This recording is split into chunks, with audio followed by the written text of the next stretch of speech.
кога живеете тук? От Хан Аспарух по време.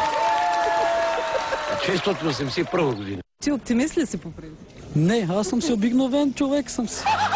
Който работят, който не работи, да си чувстват работата. Сирена имаше преди малко. За какво виеш? За какво виеше сирената? Чакай, мане, да я взема. Не, бе, исках да питам само, защо имаше сирена сега? Защо имаше сирена сега? Ай, болно бях пари, лошо ми стана. Сирена. Нема сирена. И ние дойдохме малко да си берем тухли. И аз имам 5 деца. Не, в момента не крадем. Ай, чуга, бе. Ние се взимаме, това не е кражба. Аз не мога да си изхрана 5-члено дете с 150 лева. Порядъчно пиналият Йордан Начев влезе с гръм и трясък в една от избирателните секции. Събори тъмната стаичка. Въпреки това му дадоха да гласува. Ти знаеш ли, че в деня на изборите не трябва да се пие?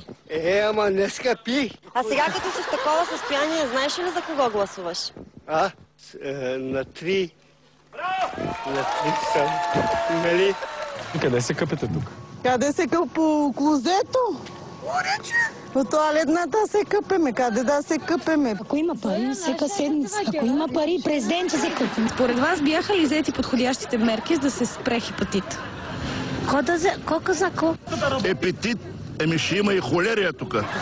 Хората заклагат циганите. Вече излагаха циганите за кокошки с грип има. 25 и 4 ерета, 4 зайкини, 3 кози, ерета 2.